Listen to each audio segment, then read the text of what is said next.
నీ సేవలో ఎదురైనా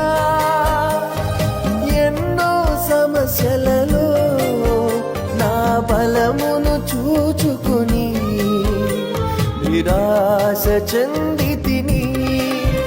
నీ సేవలో ఎదురైనా ఎన్నో సమస్యలలో నా బలమును చూచుకుని నిరాశ చెందితిని. భారమైన ఈ సేవను ఇక చేయలేనని అనుకొనగా, భారమైన ఈ సేవను ఇక చేయలేనని అనుకొనగా, ప్రధాన యాజకుడా